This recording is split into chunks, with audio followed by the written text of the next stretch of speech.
نے صحابہ میں قیامت کی سختیوں کا ذکر کیا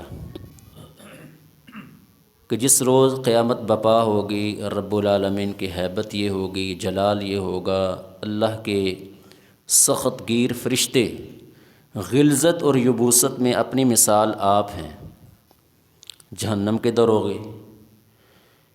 ایک بدوی صحابی جو کہ جنگل کا رہنے والا تھا، بالعموم جنگل کے رہنے والے لوگ دل کے بڑے سخت ہوتے ہیں، جفاکش ہوتے ہیں، ان کا دل جلدی پگھلتا نہیں ہے، لیکن رسول اکرم صلی اللہ علیہ وسلم کی زبان سے جب یہ الفاظ سنے تو کئی دن تک اسے چپ لگ گئی، چپ، خاموشی، گھر جائے تو خاموشی، دوستوں میں بیٹھے تو خاموشی۔ ایک ہی چیز دماغ میں بیٹھ گئی ہے کہ کل قیامت کے دن اگر پکڑے گئے تو کیا بنے گا۔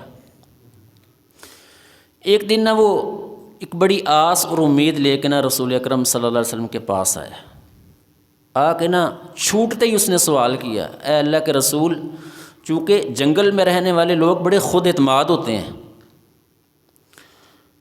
اے اللہ کے رسول بتلائیے کل قیامت کے دن حساب کس نے لینا ہے؟ رسول اکرم صلی اللہ علیہ وسلم نے فرمایا، قیامت کے دن حساب اللہ نے لینا ہے۔ تو اس نے کہا، اچھا اگر اللہ نے لینا ہے تو میرا اللہ بڑا مہربان ہے، مجھے اللہ سے امید ہے کہ اللہ تعالیٰ مجھے بے یار و مددگار نہیں چھوڑے گا۔ وہ یہ بات کہہ کے جب چلا گیا، رسول اکرم صلی اللہ علیہ وسلم نے فرمایا، اللہ تعالیٰ اس کے ساتھ ایسا ہی معاملہ کرے گا جیسا اس نے اللہ کے بارے میں سوچا ہے۔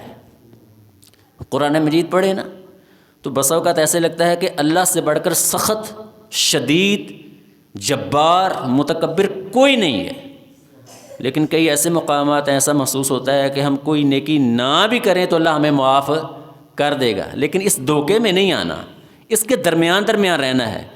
اللہ کی رحمت کو دیکھ کے گناہوں پر دلیر بھی نہیں ہونا، اور اللہ کے عذابوں کو دیکھ کے اللہ کی رحمت سے مایوس بھی نہیں ہونا، اس کے درمیان رہنا ہے۔ اللہ سے دعا ہے اللہ عمل کی توفیق دے۔ وآخر دعوانا ان الحمد للہ رب العالمین۔